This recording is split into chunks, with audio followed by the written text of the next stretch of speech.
because of that public relations effect, shall we call it, I know in my own life, it's like compared to the years when I was monogamous and like the benchmarks or like kind of the time frame that I would use for like when you tell people about, you know, your new boyfriend or girlfriend or whatever versus when you bring them home. It's like now that I've been polyamorous for like over a decade now, it's like that time frame is expanded by several years. If you're happy with the same old ways of dating, if you enjoy sucking at communication, and you have no desire to improve your romantic life, then our podcast might not be for you. But if you want some out-of-the-box ideas to deepen your current relationships, broaden your sexual horizons, develop a better understanding of yourself, or learn more about non-monogamy, then you've come to the right place. I'm Jase. I'm Emily. And I'm Dedeker. And this is the Multiamory podcast.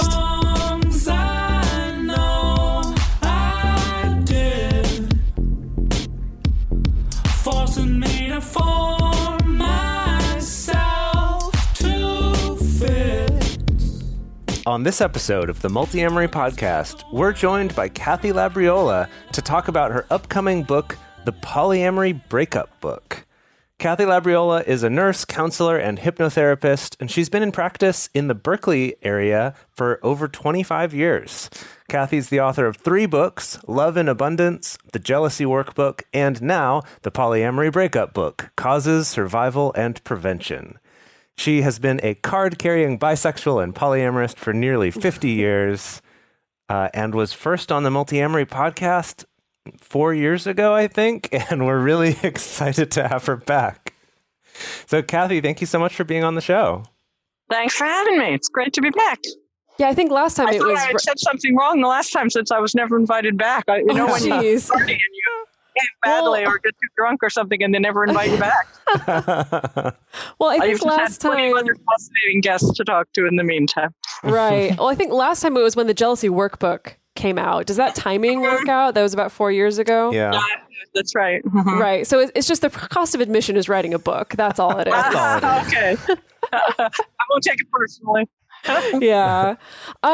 So we've gotten to read this book and really, really fascinating. Lots of interesting parts, lots of stuff to think about. And I guess I kind of want to dive in just with the basics here because pretty early on in the book, you cover the most common causes of breakups for all types of relationships across the board. And specifically, you list 7 causes. You call them the usual suspects. And I want to know, could we first briefly go over the usual suspects? And then after that, could we talk about what you list as the specifically polyamory-related causes of breakups? Sure. Well, what I try to make sure people understand is that at least half of all breakups of polyamorous relationships have nothing whatsoever to do with the polyamory aspect. They're due to these 7 usual suspects that plague all relationships. And I think people that are polyamorous often are so focused on the non-monogamous nature of the relationship and working out those aspects, they forget that they are just as likely to break up over incompatibilities around sex or money or domestic issues, like the things that come up when you're just from living together that make you incompatible. Those are the first big 3: sex, money, and domestic issues. And the fourth is what I call some incompatibilities, different needs around intimacy and autonomy. One person wants to be that joined at the hip 24/7 type couple, spend all your time together, integrate your lives together. The other person wants a little more privacy, a little more time alone, to kind of have more of a little bit of a life of their own. So those are the 4 biggest causes that all couples break up, both monogamous and couples and individuals that are in open relationships. But there are 3 other very common causes that destroy both polyamorous and monogamous relationships. And those are not really relationship issues. What I mean is that one person in the relationship has a problem and they bring that problem into the relationship. It's not something that's created within the relationship. And those 3 issues are drug or alcohol addiction or some kind of addictive behavior. It can be drugs, alcohol, gambling, sex, anything else, any addictive problem. Untreated mental health conditions that affect the relationship. And the seventh is abuse, verbal abuse or physical abuse, psychological abuse. I do want to mention, because I mentioned the mental health conditions, I want to make sure that I'm clear that people who have mental health conditions can be great relationship partners for whether polyamorous or monogamous if they are getting the support and help that they need to manage their mental health conditions. It's just when someone is not getting any kind of treatment or help that can destroy a relationship, regardless of whether it's poly or monogamous. So those are the big 7 causes. And people who are in polyamorous relationships are just as likely to break up over those issues as they are over things to do with polyamory. But usually in a poly relationship, those issues have a kind of different spin, a distinctly polyamorous spin to it. For instance, with something like sex, if you have incompatibilities around sex, polyamory can actually solve that problem in many cases, because each person can have as much or as little sex as they want, or the right kind of sex they want, because they can go elsewhere if they're not able to have that with the person that they're already with. But it can destroy a relationship as well, because if you're not having a very satisfying sexual relationship, or not having enough sex, or not having the kind of sex you want, and you go out and have another relationship, it's at least fairly likely that you're going to decide, well, this other relationship is much more sexually satisfying, so why am I in this relationship to start with? So that often can lead to the demise of the relationship. Or conversely, it can be the opposite. A partner could be pretty satisfied, or at least willing to accept that their partner doesn't have a big sex drive, doesn't want sex that much. But then if the partner goes out and starts having lots of great sex with someone else, you're saying, well, wait a minute, you want to have sex with me, but you're out there having sex with other people. What's going on? So that can be very distressing and can cause a breakup as well. Right, definitely. I was going to say that I'm impressed that you rattled all that off from memory. I shouldn't be impressed because you wrote the book. Impressive. I put the list in here. I was like, just in case. I'm going to have the list in there. Every day with lots of different kinds of sexual issues and problems, so it's not really hard to remember all that. That makes sense. Sometimes it's issues with the money. If you're in a relationship, a monogamous relationship, that can break up because people have very different approaches to finances and money. But there can be kind of a poly spin on it if it's a polyamorous relationship, that usually a partner's already unhappy about the way their partner handles money, but then that person is going out and spending money on another relationship, or they're not working that much and not making a lot of money, but yet they're spending a lot of time on this other relationship, and it can create a big tension in the relationship and cause a breakup. It's interesting you don't include in-laws in this one, because I've heard family of origin or, people like that being a potential breakup thing in relationships in general, but that isn't here. And I really agree with your 7, so that I just found it interesting that that's not one of them in addition. Mm-hmm. Well, the way that in-laws and family members have tended to cause problems is usually they don't approve of the polyamorous relationship in the first place. And so often people are so estranged from their families and in-laws that those in-laws can't really cause them much problem, because they're not really having a close relationship anyway. The only time I've seen that destroy relationships are I work with some people that are in my age group, which is quite a bit older than you are, but we're dealing with the elderly parents with Alzheimer's and that. Oftentimes I've seen poly families and couples and triads break up over one person believes that the family should take in their elderly relative with disabled or has Alzheimer's or something and needs to be cared for, or that the whole family should provide financial support to support the elderly relative. And that can create a big problem, because oftentimes when people, get married or move in together as a poly triad or something, they are not really thinking about those things, and they're not really talking about, well, what happens if. The same thing happens sometimes with in my age group, some people have grown children who end up wanting to move back in, and then those millennials. What's that? Those darn millennials all moving back in with their parents these days. I've most often seen it when the grown children are married, but they get divorced, and suddenly your daughter and her two kids think they should check in with you and your partner and your other partners potentially. It's that Right. problem. Yeah. So it's usually a divorce of the younger generation, and there's a divorce and children involved. So. Right. Yeah. Well, you mentioned, speaking of children, in the book, you also kind of talked about the money problems having to do with child rearing and like paying for childcare and things like that. In a similar way to caring for parents, where it's like, well, I just assumed the whole family is going to chip in for this childcare, whereas someone else might go, wait, like this isn't my kid. Like this is your financial it's responsibility. not my money. Exactly. It seems very similar, whether it's parents or children. Yeah, and the worst possible situation, which I've seen unfortunately many times, is an unplanned pregnancy in a poly configuration. Whether you're living together as a group or not, suddenly one or more people are being expected to support a child financially, help take care of a child, one of which at least a few of them had no role whatsoever in creating. Right. Yeah. Well, so before we move on to speaking about the polyamory specific breakup causes, we kind of been talking about this a little bit, but I was wondering, kind of these big seven of the usual suspects, do you think that there are particular ones that are more or less likely to be exacerbated by polyamory or by being open?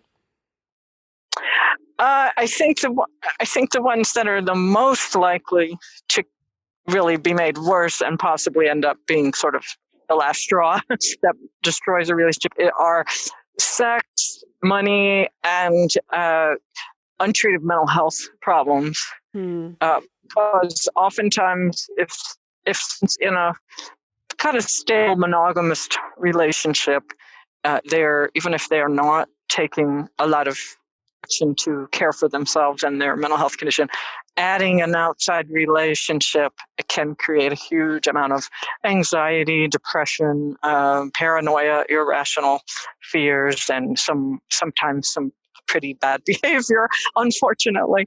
And that can really create a huge problem in a relationship. Right. But the second also are big, because usually, as I mentioned before, already someone in the relationship is very unhappy about the sexual situation or about their partner's financial behaviors. And then having another relationship in the mix just adds an extra layer of it where it becomes intolerable. Yeah. So you have those big seven potential reasons why a person might break up in a relationship, but then you also have 4 polyamory specific reasons. Can we quickly go into those as well? Yes, those are number one and number 2 both involve picking the wrong partners. No surprise there. But the first one, and by far the foremost polyamory reason, polyamory related reason that poly people break up is falling in love with a monogamist. And the second one is getting involved with partners that want a different model of polyamory than you do. They're poly, but they want a different approach or a different style of relationship. The third one is poor time and energy management skills and behaviors. And the fourth, which seems to surprise people, that the least common reason is jealousy. I feel like I'm playing bingo right now. Like thinking about my own breakup history, both on like the giving end and receiving end. I'm like, yep, that one, yep. You're checking those boxes. Oh yeah. Yeah, and I do want to make it sound like there's no jealousy in the other 3 models of, where you pick the wrong person or where you have bad time and energy management. But in those, whether you pick a monogamist or whether you pick someone who wants a different model of polyamory, or whether you have really piss poor time and energy management skills, you're going to have a lot of out of control jealousy in those situations. But the jealousy in those relationships is a symptom, not the cause of the breakup. Whereas the first situation, that scenario, jealousy is the prime cause of the breakup. Yeah. Right. Yeah. It seems like a lot of these could really interlock and kind of get entangled with all these different multiple reasons that would just kind of like layer on top of each other. And I imagine sometimes it's probably like I feel like sometimes it's hard to point to one singular cause in these situations, that often these seem like these could all work together as like, I want to say some kind of fucked up synergy could really work together with all these different causes to really make things spectacularly bad. Yeah. Yeah, it's never quite as simple as, oh, it's just one thing only. That's the problem. Right. Yeah. They definitely are overlapping problems. Usually one thing is more primary than the others, or one thing is, I just can't tolerate this. I could handle the other things. They're bothering me, but they're not going to cause me to end the relationship. Right. So there is one thing that just becomes, okay, this is a deal breaker for me. Yeah. So in your book, you mentioned this term that I really liked. You called high stakes polydominoes. Yes. And I guess exciting. It sounds exciting, right? High stakes polydominoes, but rather than this being like the thing you get to do if you're at the high roller table, this is a bad thing that we want to avoid, right? Well, I'm sorry. Go ahead. No. I just would love to. I mean, I could explain it, or you can explain it either way. But I'm curious for you to explain what it is, and then maybe some tips on how we can avoid it. Okay, great. Well, at some point you have to have Dr. Julie Fennell on your show, because she's the inventor of this term and has elaborated at great length about it on her blog. She has a blog called slutphd.com, and her tag is, and that's Dr. Slut to you, mister.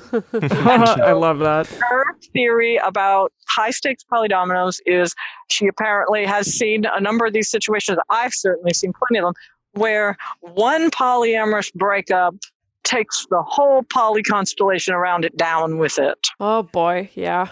And the whole, it's like several relationships. It can be really epically disastrous. So her opinion, and I definitely do agree with her, that the most likely thing to make this happen is being in a polyamorous triad where all three people are in relationship together. Regardless of the gender or sexual orientation or anything else, the people in it, that all three people have sexual and romantic relationships with the other two. And that is where the relationships are most dependent on each other and most interlocked. And so one relationship falling apart is pretty likely to bring the other two down with it. And now, can I ask some clarifying question about that? So in your experience, working with lots of different triads and things like that, have you... Because you mentioned also during this high stakes polydominoes section about like if a primary relationship breaks up, it's kind of more likely to cause secondary relationships to break up. Yeah. And I wonder if you've noticed a difference with that, with these sort of, we'll call them like interlocked triads. If you've noticed a difference where if it's very clearly like these two were the original with the longer relationship and then they've added this third, whether that's just as likely, like if that third relationship breaks up, to break up the main couple, or if it only works the other way around, or if this is more stable if they all met each other at the same time, or kind of... Have you noticed any trends there?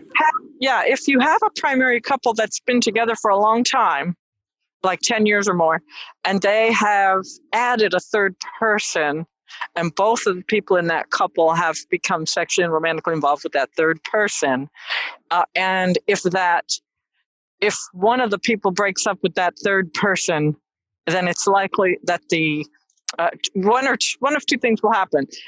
Either the primary couple is fairly likely to be able to stay together, or they're going to break up and one person is going to go off with the person that's being broken up with by the other person. Sorry if that's not too clear, but person A, B, and C, it's important to keep it all straight. So usually in those situations, if the couple has been together a long time, either they'll manage to stay together and the other person will leave or go off, or be broken up with, or one person from that couple will abandon ship and go off with the newer person. So usually at least one of those relationships is going to end up surviving. But if it's three people that have gotten together in fairly short order, like the couple, maybe there's been a primary couple that's been together a year or two and they add a third person, that is much more likely to take the whole triad down, and all three are likely to end. Fascinating, yeah. Yeah. Well, it's There's just interesting. not enough stability there in any of the three relationships, or enough longevity usually to make it work out. Right. Yeah, like if I'm thinking about it like visually, it's like you're saying in one where one of the relationships has been longer, it's like one of the lines connecting the 3 points breaks, and it's very likely that one or the other two lines is going to break, leaving just one line. Like some sort of peptide chain. Yeah. I don't know. Scientists. Well, it's just, my experience is it's just as likely that one of the people in that long-term couple is going to abandon their partner, their long-term partner, and go off with the new person. I don't mean to say that. No way. Neither one is worse or better. It's just, it has surprised me that it is just as likely that that primary couple is going to break up. I think when a couple that's been together a while gets involved with a third person, they mistakenly think if anything goes wrong, this other person is, for lack of a better word, expendable. I think that's the attitude a lot of couples have, that if anything goes wrong, we're going to close ranks behind our relationship and we're going to have to say goodbye to this other person. But it's just as likely to happen the opposite way, that someone is ready to leave that primary couple, that the original couple. Yeah.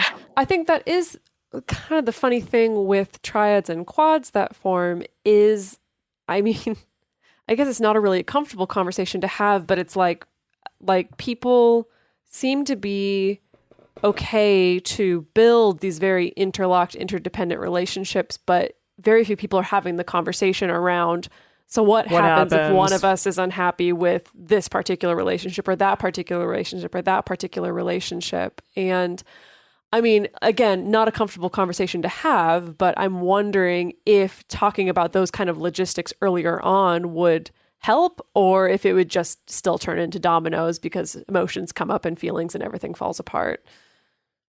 Well, no, it would definitely help to talk about it in advance, but what would probably be even more useful is that a lot of times in these triads and quads, one person is feeling coerced, whether they say it or not. And it would be even better if everyone would feel at choice to say, yeah, I know my partner's madly in love with this person, and I know that they both would like me to jump on this bandwagon with them, but I do not feel romantically, sexually, emotionally drawn to this third person. There's a lot of pressure on that person because the two other people want this. And it's the same with quads, because it's often two couples getting together. And usually if there are two couples getting together, there's at least one person, and usually two, that do not want this, but they do not feel able to say it. They feel like, well, I don't want to be a poor sport and be the one that ruins the party. Everybody else wants this but me, or they think everyone else wants. Usually there's almost always one person, and usually two, because there are usually a couple people in that grouping of four, that are like madly in love or just madly in lust, or they've got NRE going like crazy. Whoa. Right. And they're trying just by force of will to drag everyone else along with it. And it's not like they're really saying, oh, I'm trying to force my partner into this. They just think, well, I'm so enamored with this person, you must be too, or they're so great. If only you would try this out. I know you would love them just right. Yeah. So a lot of these situations that I see couples and quads who are in the process of breaking up, or one person is trying to break off one of the relationships. Almost always they say, I never wanted this in the first place. Sometimes the partner was, well, you didn't say that. And sometimes I say, yeah, I did. I definitely said many times, I'm not sure about this. I don't think this is a good idea. I don't really want to do this. Oftentimes they have made numerous attempts. They just haven't set a firm boundary and said, I am not going along with this. No, I am not part of this. So, but Dedeker, in response to your question, even if all three people are pretty enamored and want to do this, or even if two couples really want to do this, they should really talk about it beforehand, like what happens if one of us wants to drop out of one of these or relationships or all of these relationships. How are we going to handle that? This is especially true when people have sometimes, one couple will sell their house and move in with the other couple, and then suddenly, wow, you're really stuck. Or one person is, moving from another city to move in with a couple or something like that. Don't sign anything in the first year. Yeah. Yeah, definitely. I mean, especially now with so many more of these long distance relationships, people are moving, quitting their jobs, selling their homes, moving away to another city or another state, and then they're just sort of doomed once they get there. They find, wow, this is what I signed up for. But Jase, in answer to your question earlier about primary relationships, if there are secondary relationships, are they all going to fall in the high stakes polydominoes or not? Was that what you were asking? Yeah, just kind of what trends you've noticed there. Yeah. Yeah. The key is not trying to make the secondary become a primary just because you have broken up with your primary or they've broken up with you. There's a very strong temptation.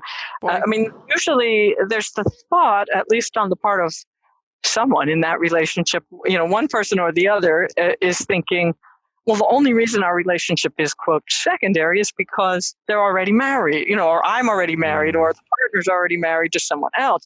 Now, that job's open. That slot is open, and I'm going to just slide right into it. I want to be the primary now. Or the person who has split up with their primary is thinking, well, this other person, they're great. Let's make a go of it here and let's move in together, or let's have a primary relationship. And almost always that just never works. Almost always that is not going to work because the person was probably secondary for a reason. Yeah, so I think it rarely works to try to make a secondary relationship into a primary. Sometimes it does. I've never say never, but most of the time, you discover that it was really at the right level before. And but then that often ends up with the relationship breaking up because one person or the other is adamant that they want it to be primary, and they may have wanted that for a long time before this happened. And so they're just crushed that that's not going to happen. Yeah, sounds like various types of imbalances. Yeah, I just want to say it's ironic with the thing about triads and kind of, everyone having to be in that relationship together, and that actually makes it more likely that if one piece breaks up, the rest will break up. I think it's ironic because I feel like the reason a lot of people do that is because it feels safer. Totally. Because they think, oh, well, I'm afraid of my partner maybe being too into someone else, so if I'm in that relationship too, I'll be more secure. And that maybe ironically they're creating a situation where they're actually making all of those relationships less secure. Yeah, I think you're right. And it is too bad because I think people are not really thinking through the possible consequences. Yeah. And again, I do think there's an awful lot of pressure on people, even when they have a pretty strong kind of sixth sense or an instinct that, wow, we're making a terrible mistake here. They often will kind of leap and take that leap of faith, and then it just doesn't work out. Right. So, I mean, it is also true that triads are really I think the hardest. It's just so hard for them to succeed. Three people trying to either live together, or even if they don't live together, three people trying to have three relationships. I mean, what's the likelihood that three people are all going to be so compatible, not only with one other person in that relationship, but with the other two, and be able to make it work? And my experience with quads is that almost always a quad will eventually end up as a triad, or just the two couples will switch partners. That happens a lot. Two couples get together and they end up switching partners eventually and going off as two separate couples. So it's not that there's anything wrong with these people or these relationships. It's more that it requires such an extremely high level of affinity on so many things. Yeah. It's hard to one person you can live with, much less two or three. Right. Kind of to piggyback off of that, are there ways out there to avoid picking wrong partners in open relationship situations?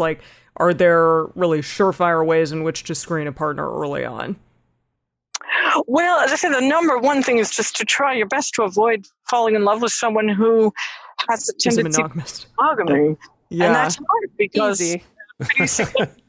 number of people out there that are oriented toward monogamy, or they think they are, or they just they may somehow think they could handle a poly relationship, and then it turns out they can't. So they will try to convert you, and you're trying to convert them, and that rarely really works. So. Yeah, on both sides, definitely. If you really want monogamy, then don't date a polyamorous person, even though you're like, oh, but I love them, it'll be fine. It's like, no, that's a bigger incompatibility than you think on both sides. Yeah, I mean, I hear people almost every day saying, but he's so perfect for me, or but she's so perfect for me, or she's my soulmate. And I'm like, well, yeah, she's your soulmate, but you're poly and they're monogamous, and that whether you think they're your soulmate or not, you're going to be miserable together. Or when somebody says, "Oh, they're perfect for me," I think, yeah, except for this huge thing, huge incompatibility, totally different kind of relationship than you want. So they're not perfect for you. I mean, I think it's like people say, "Oh, he's perfect for me," except that he's an alcoholic or something. Yeah. It's not that being poly or monogamous is like being an alcoholic, but it's just you're just that incompatible.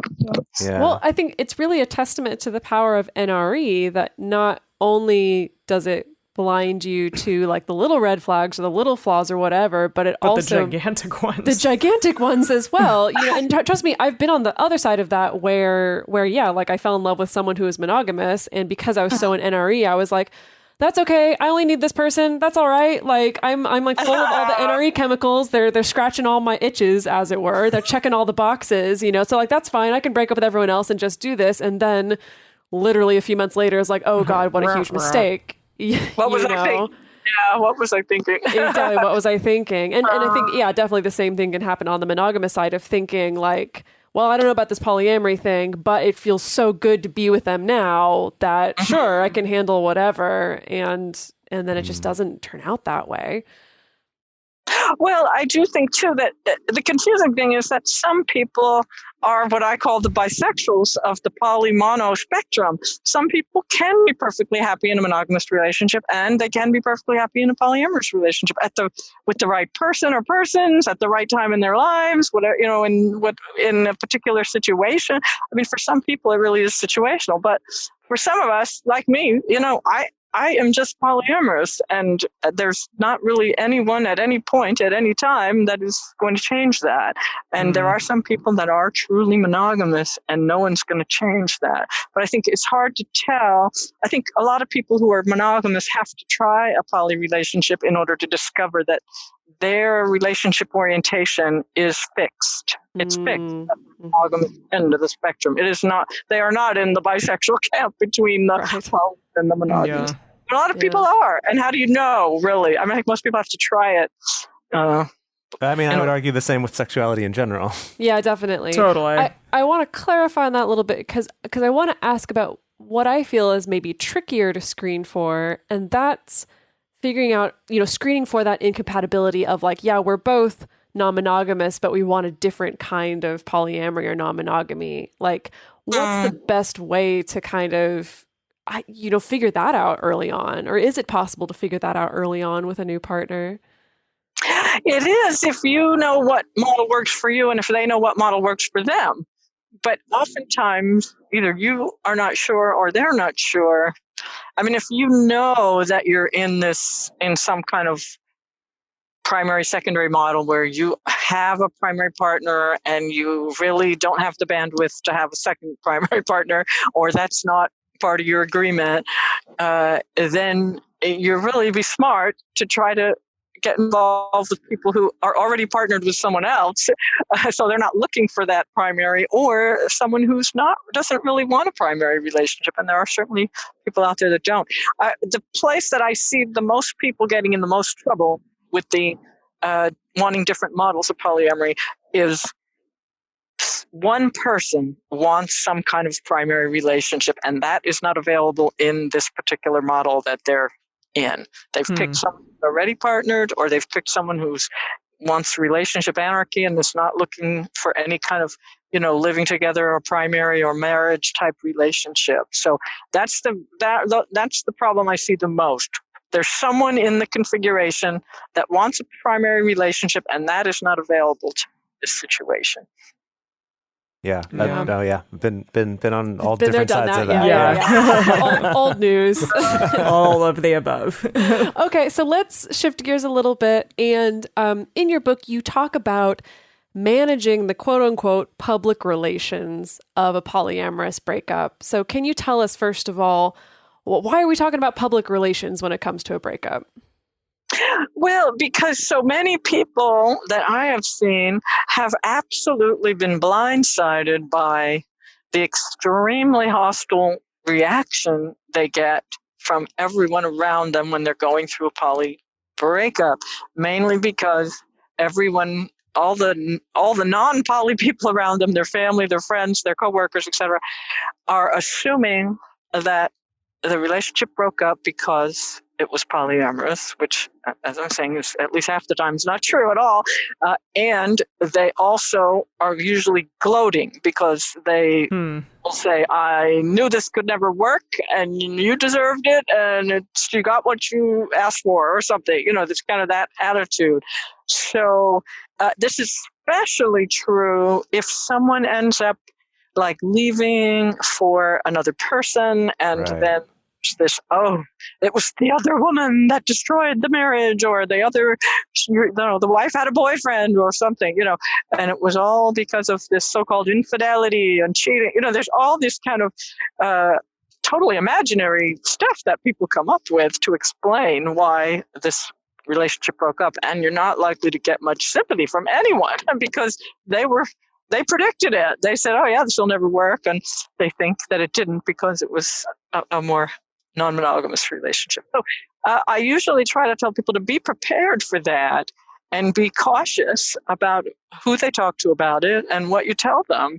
Certainly don't give them any ammunition to work with, to use against you and kind of throw back in your face. So I often also tell people, if you're getting involved in a new relationship with someone, don't tell your family and coworkers and everybody about it right away, because give it some time. If it lasts a year or more, then it's time to tell people, and then it's time to, if you want to, take your new partner home to meet your parents and all.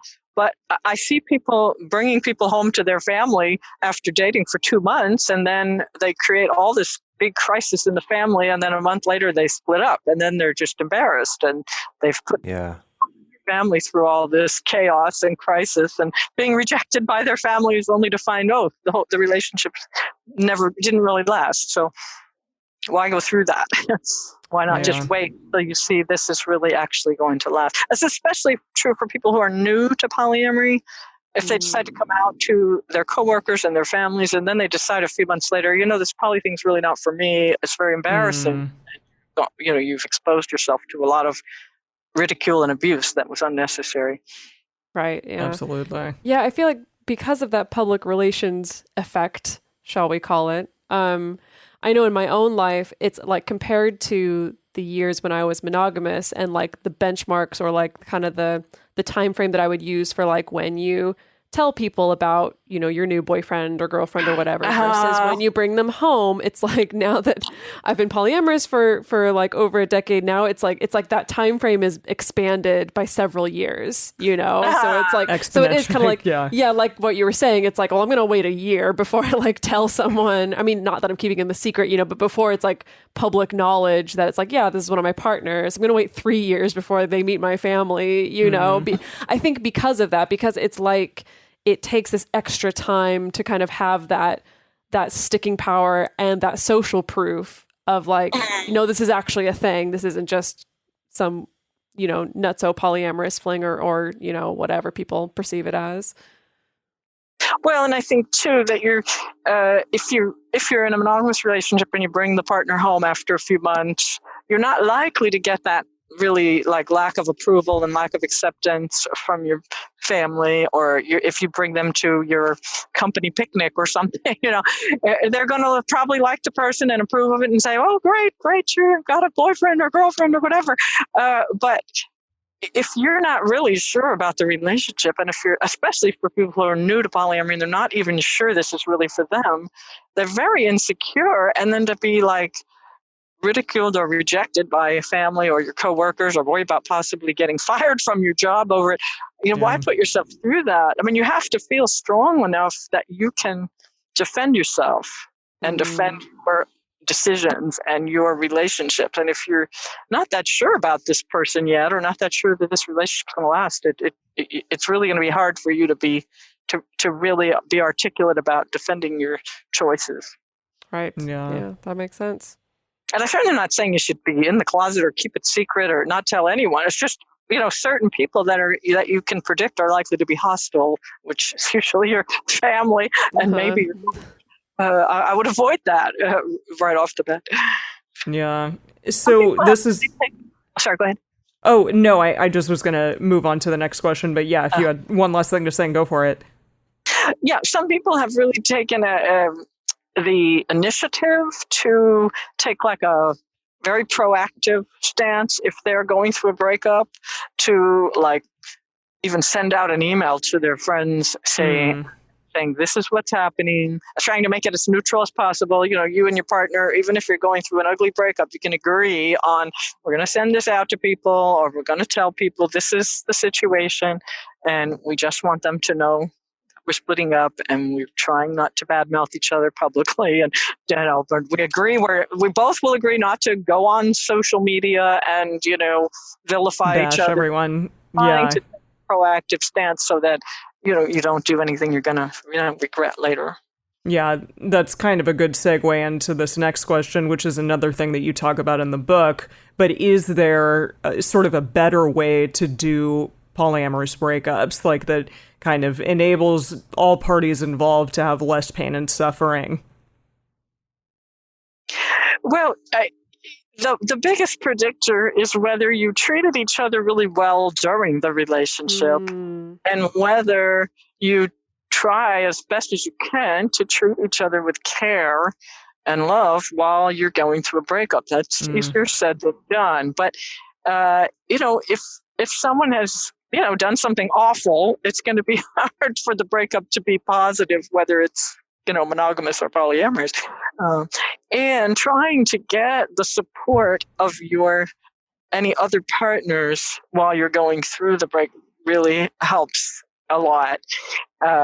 Being able to explain to them what's going on, tell them, you're not really at your best and you're not going to be the greatest relationship partner right now because you're going through this traumatic breakup, but asking for their support and asking for them to make it easier for you.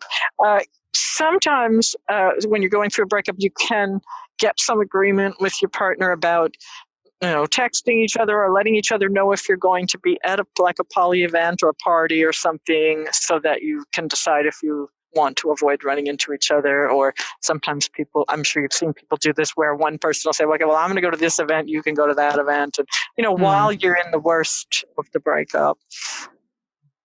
Yeah. Some people are also able to just transition a little more painlessly, because they can do it slowly and gradually. When you're in a monogamous relationship, usually once you're starting to break up, you just kind of want to get it over with and, move out and whatever else you want to do, give them back their underwear that they left at your house, all that stuff.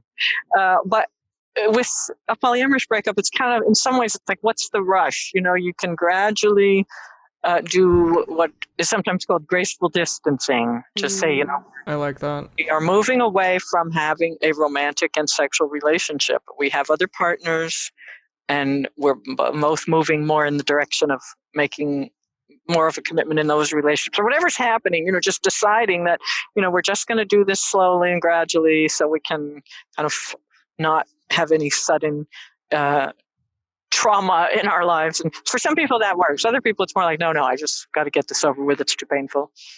Yeah. Okay. So that does bring up a question that I think I encounter a lot with my own clients.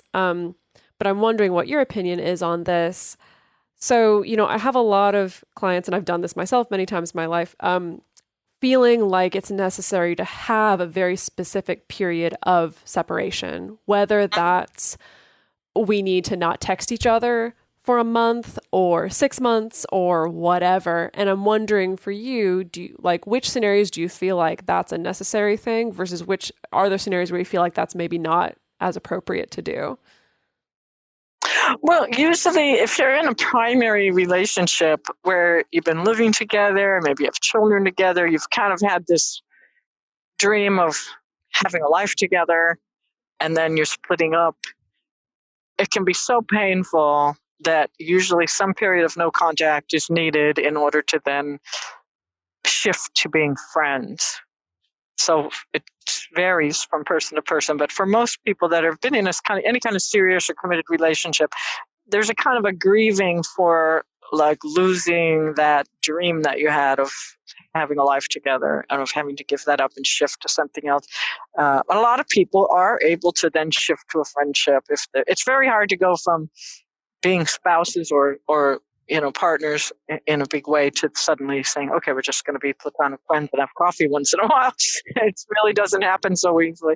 But most people who are in what you'd call secondary relationships or that are less serious, particularly if they're not living together, often are able to just say, let's just see each other a little less, and then maybe we'll stop having sex, and, we'll just kind of shift gradually over to platonic relationship. A lot of people are able to do that without having that no contact period. What's your opinion? I think I tend to encourage people more often to do the period of no contact rather than not. I think it's what I find more interesting, again, both when I'm examining myself and if I'm working with someone, what I think is more interesting is to examine what are the sticky things there that are making the idea of no contact feel so scary or so awful. Because I think that's the thing, is that it's like, especially in the situation like you described where we were spouses, we were living together, we were together a long time, that there can be so much resistance to even trying out even like a week of no contact or 10 days of no contact.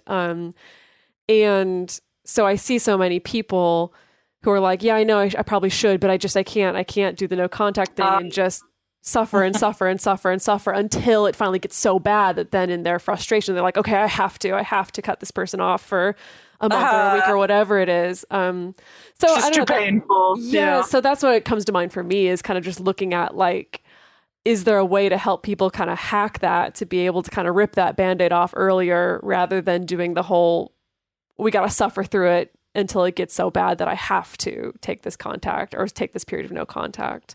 But yeah, that's the stuff that comes to my mind. Well, I usually ask people as kind of the litmus test for whether you should be in contact with your ex right now or not is, can you actually change your expectations? Oh boy. Of that person, of that relationship, and of that interaction? If you're calling your spouse, ex-spouse or ex-partner, if you're calling them because you want them to tell you that they love you and that you're the most beautiful woman in the world and all that, well, that expectation is not going to be met if they've broken up with you. They're not going to say that. Or if you have the expectation that talking to them is somehow going to reassure you of your importance in their life, you're not going to get that expectation met. So, but if you're able to say, well, okay, I can change my expectation. I can just call and say, gee, I just was thinking of you, just felt like talking to you. I'm calling, just how's it going? What you've been up to? If you're able to say that, or even if you're able to call and say, wow, this breakup is rough and, I've been sad. How are you doing? Being honest about what's really going on. Yeah, that expectation thing is tricky. Expectation and you expect it to be the same, the interaction to be the same, and the relationship the same. You're just setting yourself up for more pain and suffering, and then you are going to reach that point where it just hurts too much. I can't call them. Yeah. So sorry, I won't go down this path too far, but just that I've seen a lot of people. There's actually people in my personal life right now, like close friends of mine. There's some people in my life going through some breakups right now, but just witnessing that of like, even after the breakup, still holding that expectation of like, if there's something painful and there's a problem I have with you, you're still the person I'm going to take it too. Exactly. Yeah. Even after the breakup, and then getting disappointed when it's not that same level of like collaboration or mutual care that we had in the relationship. It's more of this combative thing. That seems to be really like a sticking point for a long time, that like figuring out how to switch over those expectations. Anyway, just wanted to observe that. We can move on to the next question. Or you're still expecting them to be that person that you go to whenever you need support. Mm-hmm. And you have to start going to other people for that. Yeah. Which, I mean, when you're in a poly relationship, often you do have other people that you also get support from, and you can really spread that around a little bit and not have that expectation so much of the ex. Yeah. Yeah. So it's kind of similar actually to, Dedeker talking about kind of after the breakup, continuing to stay connected and sort of going through this sort of suffering until finally it's like, okay, we do need to cut off contact for a little while to sort of get that reset or whatever. I think in a similar way, when it comes to deciding to break up or not, people can similarly get caught in this thing of just sort of like, well, I don't know if it's bad enough to break up. And so like, I'm not very happy a lot of the time. And maybe I recognize that. And I've, see people like be fairly clear about like, yeah, I get that there's some incompatibilities here. Maybe they listen to this episode and they're like, boy, yeah, some fundamental incompatibilities here. But it's all your fault now. They're going to break up. I know, right? Gosh, That's not necessarily a bad thing. It's all my fault. yeah. I mean, yeah, we do like to always say on this show, it's not necessarily a bad thing to break up. True. But Very. for people who are caught in that deciding, should I stay or should I go? Do you have any sort of most important questions they can ask themselves, or ways that you've found effective for kind of getting through that in one way or another? Well, one of the first things I suggest people ask themselves is, if I were forced to be in a monogamous relationship with this person, would I even feel they were like meeting some of my most basic needs? Fascinating. And not that you're planning on being monogamous, but I think one of the dangers of being poly is that you can have relationships with people and be pretty unhappy, but because you have other relationships that are happier, you can kind of just tolerate that. And so sometimes it's hard to tell, like, is it time to break up or not? But if you were in a monogamous relationship with that person, you probably would have left a long time ago. Wow, because I feel like I've actually seen this in like family members of mine or friends of mine in monogamous relationships, where it's like if they have like a really close relationship with their family, or they have like some really close best friends, that almost like in a similar way can tolerate being in an unsatisfying, unhappy romantic relationship for longer. Because it's like, oh, well, monogamous romantic relationship. Yeah. It seems similar, where it's like they're getting enough of those needs met by these friends or family members that they can kind of tolerate a not good relationship. People can talk themselves into staying in a relationship for any reason. For any number of reasons, true. I think, on either side, whether you're monogamous or not, or polyamorous. That is true. I do think, though, for a lot of those monogamous couples or that you're describing, they are also benefiting from this huge amount of family and societal support, that their relationship is really strengthened quite a bit by that. Whereas polyamorous people in that situation, if they already don't have the support of the family or friends or coworkers and all that, they are more likely to be so miserable they will break up. They're certainly not going to disappoint anyone. A lot of these monogamous people, they're so afraid of disappointing their families or friends by splitting up, or my in-laws love me, or I love my in-laws, or my family loves my partner, or I shouldn't break up. And so I don't think we have that problem in feeling like we're going to let people down.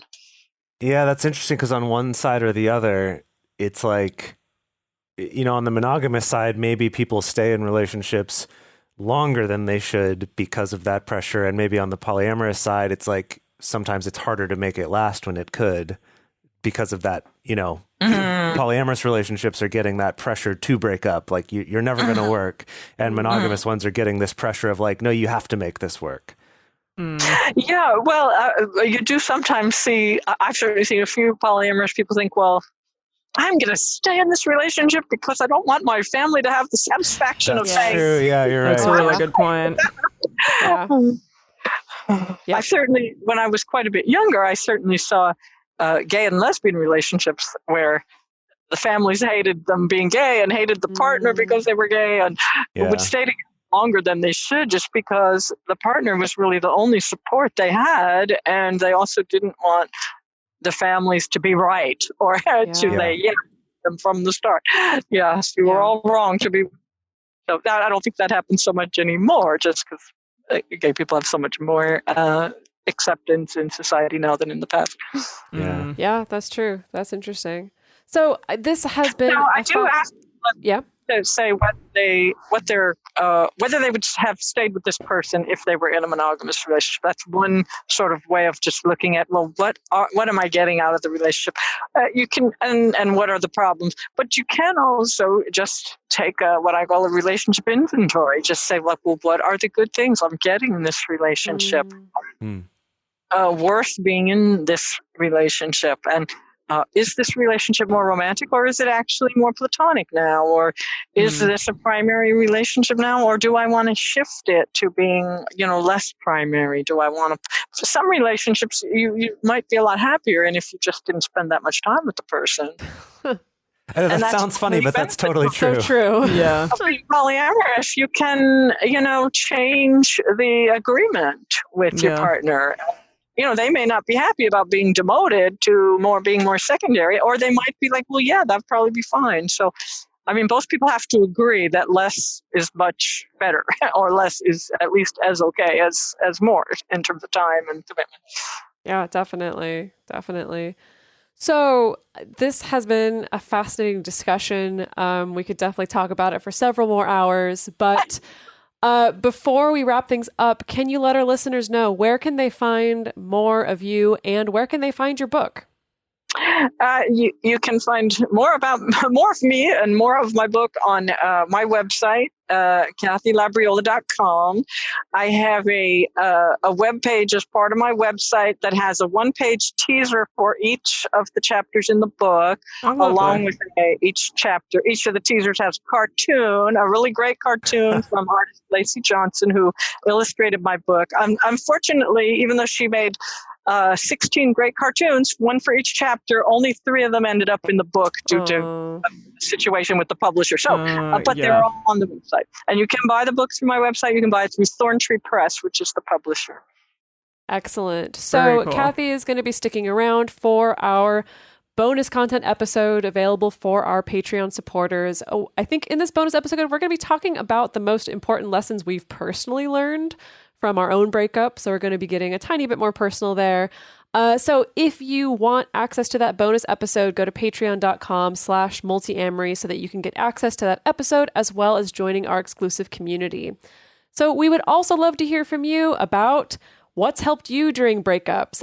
Do you resonate with any of these kind of 7 usual suspects or the 4 special polyamorous ones? Do you have any experience with that? We'd love to hear from you.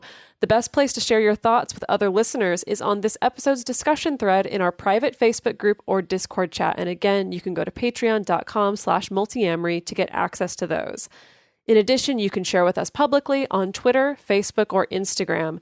You can email us at info@multiamory.com. You can leave us a voicemail at 678-MULTI-05. Or you can leave us a voice message on Facebook. Multiamory is created and produced by Jase Lindgren, Emily Matlack, and me, Dedeker Winston.